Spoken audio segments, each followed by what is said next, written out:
స్వచ్ఛమైన నాణ్యమైన గౌదర్పార్ పూజా ఉత్పత్తులు www.gaudarpar.com ద్వారా ఆన్లైన్ లో ఆర్డర్ చేయండి. మీ ఇంటిని దేవాలయంగా మార్చుకోండి. నమస్తే రమగారు. నమస్తే జయ. రమగారు, కృష్ణాష్టమి కూడా ఉంది మనకి శ్రావణ మాసంలోని. కానీ ఎన్ని పండుగల గురించి మాట్లాడుకున్నాం, పర్వదినాల గురించి కదండి. శ్రావణ మాసం మొత్తం ఏదో ఒక విశిష్టత ఉంటూనే ఉంది. అవును.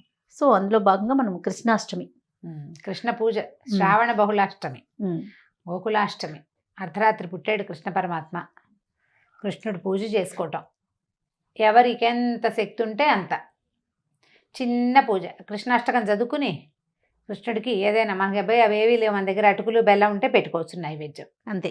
అటుకులు బెల్లము, పాలు పంచదార, పెరుగు, నెయ్యి, వెన్న, మీగడ ఇవన్నీ పెట్టుకోవచ్చు.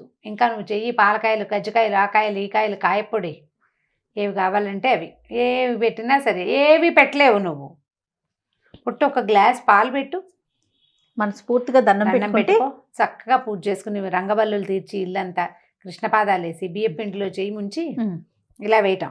తర్వాత ఇట్లా అంటాం. అప్పుడు ఓ పాదం, కృష్ణుడి పాదం, బాలకృష్ణుడి పాదాలు వచ్చేలాగా ఇంట్లో పాదాలకు ముగ్గేసుకోవటం.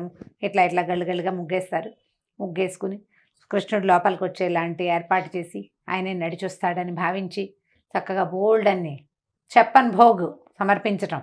ఇన్ని రకాలు 56 నైవేద్యాలు, ఇన్ని రకాల నైవేద్యాలు సమర్పించటం. లేదా 9 నైవేద్యాలు, 11 నైవేద్యాలు, 18 నైవేద్యాలు, ఎన్నో సమర్పణ, బోళ్ళంత పని చేయటం. సాయంకాలం పూజ చేసుకుంటాం కృష్ణాష్టమికి. సాయంత్రం పూట, అష్టమి నాటి సాయంకాలం. రోహిణి నక్షత్రం కూడా ఒకసారి కలుస్తుంది, ఒకసారి కలవదు, కానీ అష్టమి నాడే చేసుకుంటాం, గోకులాష్టమి చేస్తాం. చక్కగా కృష్ణుడికి సంబంధించిన పాటలు పాడడం, చిన్న ఉయ్యాలు వేయటం, ఆ ఉయ్యాలు ఊపుతూ లాలిపాటలు పాడడం, అంతా మన సంతోషం, భగవంతుడి పట్ల మనకున్నటువంటి ప్రీతిని చూపించుకోవటమే అంతే కృష్ణాష్టమి పూజ. ఆసక్తి ఉన్నవాళ్ళు బాగా ఘనంగా చేసుకుంటారు. అవకాశం లేకపోయినా కూడా చిన్న పూజ అయినా, పొద్దుటి పూట అయినా ఒక దీపారాధన చేసి కృష్ణుడికి ఏమైనా ఆయన పెట్టి, తర్వాత ఒక నెమలి పింఛం ఉంటే అది దేవుడి దగ్గర సమర్పించి ఒకరోజు, మన దగ్గర కృష్ణుడి పటం ఉందనుకో, ఒక నెమలి పింఛాన్ని కూడా సమర్పించవచ్చు, ఆయనకు అది కూడా ఇష్టం. ఓ నెమలి పింఛము, ఒక వేణువు సమర్పించి చక్కగా ఇన్ని రకాల నైవేద్యాలు పెట్టుకుని, కాయపొడి కూడా పెడతారు, శొంఠి పొడి కూడా పెడతారు. ఇప్పుడు శొంఠి పొడి కూడా నివేదనే చేయటము. తర్వాత కృష్ణ జన్మ ఎలా జరిగిందో, జీవితం, భగవంతుడు భూమి మీద పుట్టదలుచుకున్నాడు. ఇప్పుడు ఆ పుట్టేది ఎక్కడ పడితే అక్కడ, ఎలా పడితే అలా కాకుండా ఒక ప్లాన్డ్గా చేశాడు. ఆయనే ముందే నిర్ణయించుకుని మరీ వచ్చాడు. ఇప్పుడు ఇక్కడ ఈ ద్వాపర యుగంలో కృష్ణుడు జన్మించటము వాళ్ళ అమ్మా నాన్నలకి మేలు జరిగిన మేలుతో పాటు ప్రపంచానికి మేలు జరిగింది. సృష్టికి అంటే ప్రపంచానికే జగద్గురువు అయిపోయాడు ఆయన. కృష్ణుడు ఇచ్చినటువంటి భగవద్గీత వల్లే ఇంకా భారతదేశంలో ఎంతో కొంత ధర్మం నడుస్తూ ఉంది. అవునండి. భగవద్గీతే మన జీవితాలకి ఆసరా. మనం ఒక సాక్ష్యం చెప్పాలంటే ఇండియన్ పీనల్ కోడ్లో ఉన్నది ఏ విషయం మీద సాక్ష్యం చెప్పాలన్నా భగవద్గీత మీదే ప్రమాణం చేయాలి. మన తాలూకు ధర్మ గ్రంథం జీవితానికి అతి దగ్గరగా ఉండేది. అందులో ఆధ్యాత్మికమైన విషయం బోధించబడింది, కానీ మన జీవితాలకి అత్యంత ఆవశ్యకతమైనటువంటి ధర్మాన్ని ప్రబోధించిన శ్రీకృష్ణ పరమాత్మ జన్మదినాన్ని ఎలా చాతొస్తే అట్లా ఉట్టి కట్టడము చాలా చేయొచ్చు. విశేషంగా ఉట్టి కట్టడం మన సాంప్రదాయం ప్రకారం ఎలా వీలుగా ఉంటే అలా చేసుకోవచ్చు. ఎంత చిన్న ఇంట్లో అయినా కృష్ణుడికి ఎల్లలు లేవు ఆయన్ని పూజించటానికి. మామూలుగా మహావిష్ణు ఆరాధన అయిన అలంకార ప్రియుడని చాలా పువ్వులు సమర్పించాలి, బోళ్ళంత సమర్పణ విష్ణువుకి. కానీ విష్ణువంశ సంభూతుడు, విష్ణువతారుడైనటువంటి శ్రీకృష్ణుడికి చిన్న పదార్థం కూడా చాలు. ఆయనకి మణులు మాణ్యాలు ఇచ్చేయక్కర్లేదు, అలంకారాలు. ఓ నెమలి పింఛం ఇచ్చినా చాలు, ఓ గుప్పెడు అటుకులు పెట్టినా, అది కూడా ముక్కిపోయినవి, పాతవి, మన ఇంట్లో పనికిరానివి అయినా సరే శ్రద్ధ మాత్రమే తీసుకుంటాడు కృష్ణుడు.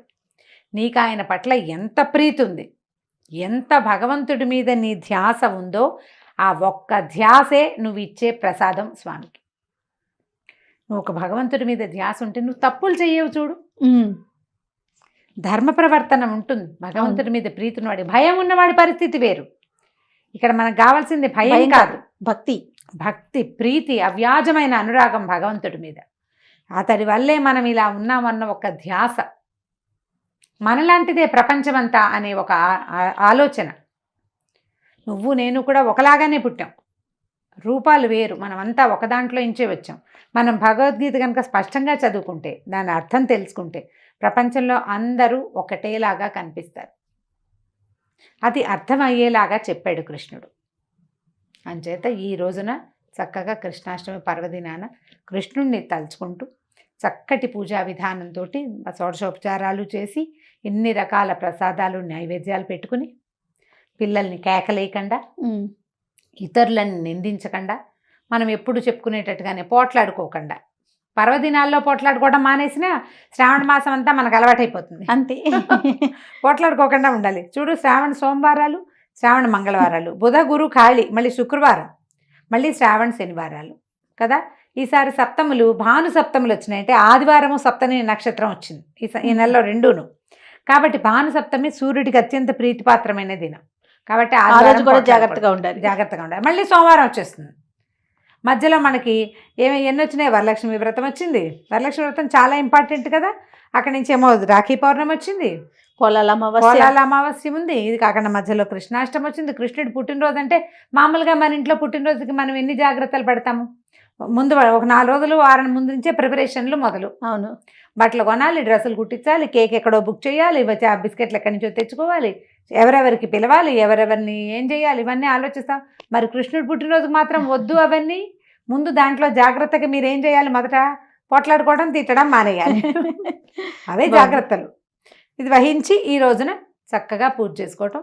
పిల్లలకి ఏదైనా కృష్ణ శతకం కానీ చిన్న పద్యాలు అవి నేర్పించండి. ఈ సందర్భంగా మనం ఏం చేయొచ్చు అంటే తెలుగు పద్యాలు కూడా బోళ్ళన్ని పద్యాలు ఉన్నాయి. ఏంటి? నీవే తల్లి తండ్రి, నీవే నా గురువు దైవము, కృష్ణుడు నిజముగా కృష్ణ అంటది. కృష్ణుడు చివరొస్తాడనమాట. అట్లాంటి పద్యాలు కానీ, లేదా వసుదేవ సుతం దేవం కంసచాణూరమర్దనం దేవకీ పరమానందం కృష్ణం వందే జగద్గురుం, జగద్గురు అయిన కృష్ణుడికి నమస్కారం చేస్తూ ఆ శ్లోకాలని, పద్యాల్ని పిల్లలకి నేర్పించండి. ఈ సంవత్సరం నేర్పిస్తే వచ్చే సంవత్సరం కృష్ణాష్టమికి పిల్లలే చెప్పేస్తారు చక్కగా. ఒట్టిగా 8 శ్లోకాలు, తర్వాత 2 ఫలశ్రుతి 10 శ్లోకాలు చిట్టివి అలాంటివి నేర్పించండి. మీరు చదువుకోండి, కృష్ణుడికి సంబంధించిన గాథలను చదువుకోండి, భగవద్గీత చదవండి, భాగవతంలో కొన్ని పద్యాలు కానీ కొన్ని ఘట్టాలను కానీ చదువుకోండి.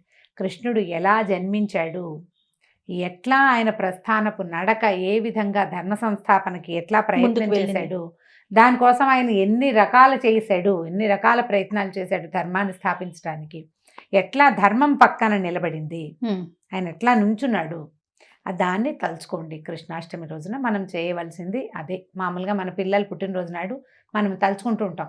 ప్రెగ్నెన్సీ, డెలివరీ, ఆ రోజు ఏమైంది జ్ఞాపకం చేసుకుంటాం కదా, అంతా. అవునండి. అలాగే ఈ కృష్ణాష్టమి రోజున భగవంతుడు ఏ రకంగా మనుషుల కోసం ఎలా నేల మీదకి దిగాడు. ఒక తల్లికి పుట్టాడు, ఒక రాజకుమారుడిగా పెరగవలసిన వాడు ఒక కటకటాల్లో పుట్టడం, అక్కడి నుంచి పోయి మట్టిలో పొరలాడే, గోధూళిలో పొరలాడవలసిన అవసరం ఆయనకి ఎందుకు వచ్చింది? ఆయన అది ఎందుకు తీసుకున్నాడు? అక్కడికి వెళ్ళాడు. అది కూడా చూడు, భక్తులకి, ఆమె యశోదాదేవి పూర్వజన్మలో భక్తురాలు, ఆమెను కరుణించడానికే అక్కడికి వెళ్ళాడు. ఆ వచ్చిన ప్రతి రాక్షసుడిని సంహరించాడు. దుష్ట శిక్షణ చేస్తూనే ఉన్నాడు చిన్నప్పటి నుంచి. అవును. క్రమంగా పెరిగాడు. మళ్ళీ వాళ్ళ అమ్మ దగ్గరికి చేరాడు, సొంత తల్లి దగ్గరికి చేరాడు. బాల్యచేష్టలేవి ఈవిడ చూడలేదు. బాల్యచేష్టలన్నీ ఆవిడెవరో అదృష్టవంతురాలు, ఆవిడ చూశారు, ఆవిడకి దక్కినాయి కదా అవి. ఇట్లా ఇలా కృష్ణగాథల్ని తలుచుకోండి, కృష్ణుడి లీలా విశేషాలని తలుచుకుని చక్కగా పూజ పరిసమాప్తి చేయండి. ప్రసాదం అందరికీ వినిమయం చేసేందుకు పెద్దగా అవకాశం లేదు కాబట్టి కొంచెం కొంచెం చేసుకోండి.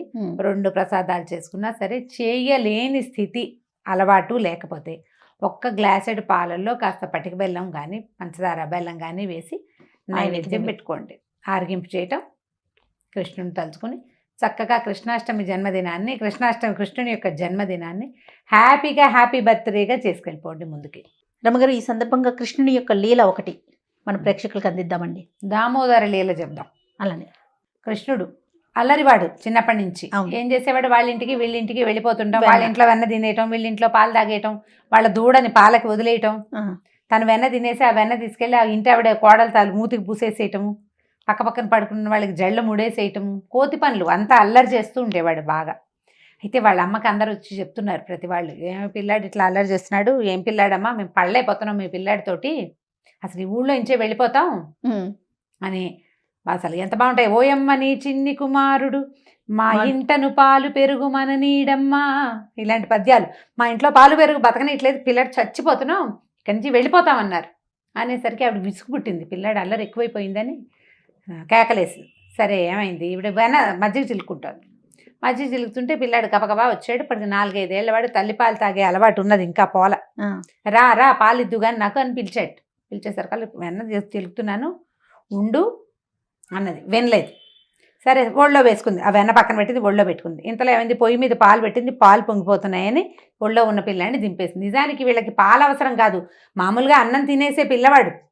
అదొక అలవాటుగా తల్లిపాలు తాగే అలవాటు ఉన్న పిల్లలు ఉంటారు కదా. ఈవిడేం చేసింది, పాలు పొంగిపోతున్నాయని బలవంతంగా ఈ పిల్లాడిని దింపేసింది ఒళ్ళోంచి. వెళ్ళు నువ్వు ఉండు అని అనేసరికల్లా ఈవిడ లేచి వెళ్ళిందా, ఈయనకు ఒళ్ళు మండిపోయింది. వెళ్ళిపోయిందని కోపంతో ఏం చేశాడు, పక్కన కర్ర తీసి మజ్జిగ కుండ పగలగొట్టేశాడు. పగలగొట్టేసి ఇంత వెన్న తీసాడు, అందులో మజ్జిగ వెన్న పడింది, వెన్న తీసాడు. అక్కడి నుంచి పట్టుకెళ్ళి కోతి పిల్లలు ఏవో కనపడితే వాడికి తినిపిస్తున్నాడు. ఈవిడ ఆ పాలు దించి వెనక్కి వచ్చేసరికి ఏముంది, ఇల్లంతా మజ్జిగ వెన్న ముద్దలు అక్కడక్కడ తేలుతూ. తీరా కొడుకేడని వెతుక్కుంటే ఓ మూల కూర్చున్నాడు ఓ గట్టు మీద, అక్కడున్న కోతి పిల్లకి వెన పెడుతున్నాడు. వీడి మూతి నిండా వెన్నుంది, పిల్లాడి మూతి నిండా కోతికి కూడా పెడుతున్నాడు. ఆయనకు ఒళ్ళు మండిపోయింది. ఇంత పిచ్చెల్లరి చేస్తావు నువ్వు, అందుకే వాళ్ళంతా ఈ ఊళ్ళో నుంచి వెళ్ళిపోతామంటున్నారు. పట్టు నిన్ను ఇట్లా కాదు, నిన్ను కట్టేస్తాను, నువ్వు ఇక్కడ ఉండాలంతే. ఇప్పుడు ఇక్కడ తిన్నావా, పాలు తాగేవు, పొద్దున్న తిన్నావు, పాలు తాగేవు, ఇవన్నంతా తినేసావు, మళ్ళీ వాళ్ళు ఎవరింటికో వెళ్ళి ఏదో ఒకటి చేస్తావు నువ్వు. వాళ్ళతో పడలేకపోతున్నానని ఏం చేసింది, అటు ఇటు వెతికి ఒక తాడు పట్టుకొచ్చింది. మామూలుగా ఈ వెన్న చిలికేటప్పుడు కవ్వాల వాటికి ఇంత పొడుగు తాళ్ళు ఉంటాయి. ఒక 3 చుట్లేసి 2 కొసలు పట్టుకుని ఇట్లా తిప్పడానికి ఆవిడ ఏం చేసింది, ఒక కవ్వాపు తాడు తీసి నడువు కట్టి రోల్కేసి కడదాం అనుకుంది. ఈ కట్టపోతే ఆ నడువుకి తిరగటల్లా. ఇంత పిల్లాడు ఎంతున్నాడు, 4-5 ఏళ్ల వాడు, ఎంత బొజ్జ ఉంటుంది, ఎంత కాస్త బొద్దుగా ఉన్నా చిన్న బొజ్జ. ఈ తాడు తిరగదే, ఇంకో తాడు తెచ్చి దీనికి ముడేసింది యశోదాదేవి. మళ్ళీ ముడైపోయింది, ఇంకా రాలా. ఆవిడకి అర్థం కావటల్లా. పిల్లాడు చూస్తే చిన్న పిల్లాడు, వీడి నడుము ఎందుకు తిరగటం లేదు, నడుము బొజ్జ చుట్టూ తిరిగి రావాలి కదా, తాడు రావటలా. ఇంకా తెచ్చింది, ఎన్ని తాళ్ళు తెచ్చినా ఈ నడుము చుట్టూతా తిరగటం లేదు. ఆవిడకి ఆయాసం కోపం వచ్చేసింది. పైగా పని చేసుకుంటూ ఉంది. గబగబా లేచి పాల కోసం వెళ్ళిందా, ఈ హైరానికి ఆవిడ ఎగశ్వాస వచ్చేస్తోంది. ఎప్పటికీ తాడు ముడిపడట్ల, తాడు నడుము తిరగటం లేదనమాట. నడుము తిరిగి రావాలి కదా. ఈ దామ ఉదరుడు కట్టబడినటువంటి బొజ్జ కలిగిన వాడు.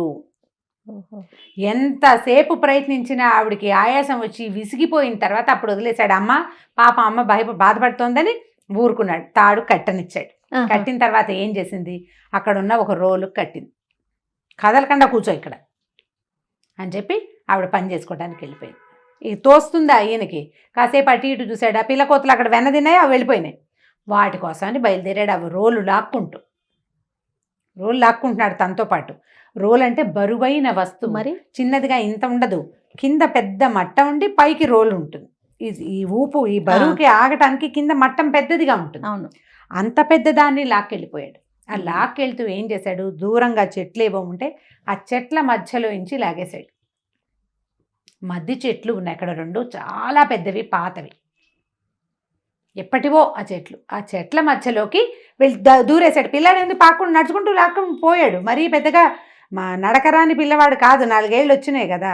దాంట్లోంచి అవతలకి వెళ్ళిపోయాక దాన్ని ఇట్లా బలంగా లాగడానికి ప్రయత్నం చేసేసరికల్లా ఆ రోలుకి ఏమైంది, ఆ రోలు మధ్య భాగం ఉంటుంది కదా, అది మధ్యలో ఇరుకుని రోలు అటు ఇటు కాయలు కొసలు ఉంటాయిగా, అవేమో చెట్లకు కాసేసిన చెట్ల మధ్యలో ఉంది. దాన్ని లాగేసరికల్లా చెట్లు భెళ్ళున విరిగి పడిపోయింది. విరిగి పడంగానే ఆ 2 చెట్లలోంచి కుబేరుని కుమారులైనటువంటి నలకూబర మణిగ్రీవులు, 2 మణికంధర్లు, మణిగ్రీవుడే బయటకు వచ్చారు. 2 గంధర్వులు. వాళ్ళు ఎప్పటి నుంచో ఈ మద్ది చెట్లుగా పడున్నారు. నారద మహర్షి శాపం వల్ల ఇలాగా మోటుగా ప్రవర్తించారని చెట్లై పడిపోయి ఉండండి అని శపించాడు. ఆ మద్ది చెట్ల 2 మధ్యలోంచి లాగేశాడు. ఇది కాస్త పడిపోయి విరిగి వాళ్ళకి శాపావసానమైంది. కృష్ణుని యొక్క బాల్య లీలలతోటి శాపావసానం జరిగింది. వాళ్ళిద్దరూ వెళ్ళిపోయారు. ఈ పెళ్ళుమని మోత వినబడింది. పిల్లాడికే ఉవ్వుమని కేక పెట్టాడు. మరి బాలుడు కదా, పెద్ద కేక పెట్టి ఏడవటం మొదలుపెట్టాడు. వాళ్ళ అమ్మ పరిగెత్తుకుంటూ వచ్చింది. జనాలంతా పెళ్ళాడుతూ, చెట్లు పడిపోతే చిన్న శబ్దం రాదు కదా, అందరూ చేరారు. ఆ చెట్ల మధ్యలో ఉన్న రోలుకి కట్టున్న పిల్లాడు గబగబా ఒడిదితారేమో. ఇంకా నయం, ఈ చెట్టు కనుక పిల్లాడి మీద పడితే ఏమైనా ఉందా, చెట్లకేం అది ఏనాటివో ముసిలి చెట్లు, అవి అసలు కొసలు లేచున్నాయి, ఏదో లాక్కెళ్ళాడు బలంగా, తగిలి పట్టు వదిలేసినాయి. అంతేగాని చెట్లని లేపటం బాలుడి వల్ల అవుతుందా అని అనిపించాలి వాళ్ళకి. అలాంటి విష్ణుమాయలోనే, కృష్ణమాయలోనే వాళ్ళందరినీ ఉంచాడు ఆయన. బాలుడికి ఇలాంటి శక్తి ఏమిటి అని వాళ్ళని ఆలోచించని. ఇంత పెద్ద రోల్ ని ఎలా తీసుకెళ్లాడు అన్న ఆలోచన కూడా రాలే ఆవిడికి. ఏదో లాక్కెళ్ళాడు అంతే. అంతే. ఆవిడ ప్రతిసారి జరిగింది మర్చిపోతూ ఉండేది. ఆవిడే కాదు, ఆ గోకులంలో ఉన్న వాళ్ళందరూ అంతే. ఒక వాక్యం అనుకుంటారు, అయ్య బాబు ఇంతంత చెట్లు ఎలా లాగేశాడు, ఆ తర్వాత ఇంకేం లేదు. ఆ వాక్యం అవ్వంగానే ఇక తర్వాత వాళ్ళకి ఇది అసాధ్యమని, ఈ పిల్లాడు ఇలా అలా రీజనింగ్లోకి కానీ లాజిక్లోకి కానీ వాళ్ళని వెళ్ళనివ్వాల ఎప్పుడు. ఆ మాయలోనే ఉంచేవాడు. కాబట్టి ఆయన చిన్నప్పుడు అన్ని లీలలు చేశారు. అప్పుడు ఈ పిల్లాన్ని తీసుకొచ్చుకున్నారు, మళ్ళీ అంత భూమి మట్టి తీసి రక్ష పెట్టారు. అయ్య బాబాయ్ కాస్తుంటే ఏమైపోయేది, చెట్టు పడిపోయేది అని చెప్పి తీసుకొచ్చేసారు. ఈ దామోదర లీలనే, దామోదరుడినే మనం కార్తీక దామోదరుడిగా కథ చెప్పుకుంటాం. కార్తీకంలో ప్రార్థించవలసిన వాడు నడుముకి కట్టబడిన తాడు కలిగినటువంటి కృష్ణ పరమాత్మ. కార్తీక మాసంలో దామోదరుడే స్వామినే తలుచుకోవాలి. నామధేయం కార్తీక దామోదరుడు అని చెప్తారు. ఈ లీలని స్మరించుకుంటే కార్తీక మాస ఫలితం లభిస్తుంది. భగవంతుడు భక్తులకి ఎట్లా దొరుకుతాడంటే, ఆయన్ని కట్టగలిగే సాధనమే లేదు ప్రపంచంలో. ఆయనకి రూపం లేదు. అటువంటి వాణ్ణి తన ప్రేమతో ఒక తల్లి కట్టేసింది అనమాట. ఆమె యొక్క ప్రేమాతిశయంతో, పుత్రప్రేమతోటే కట్టగలిగింది. భక్తుడు అట్లా భగవంతుణ్ణి కట్టగలుగుతాడు. చిన్న భక్తి, శ్రద్ధ, నీకు భగవంతుడి మీద ఉన్న ప్రేమ ఆర్తే అతను నీకు పలికేలాగా చేస్తుంది. అంతే. చాలా బాగుంది రమ్మ గారు. నమస్తే. నమస్తే.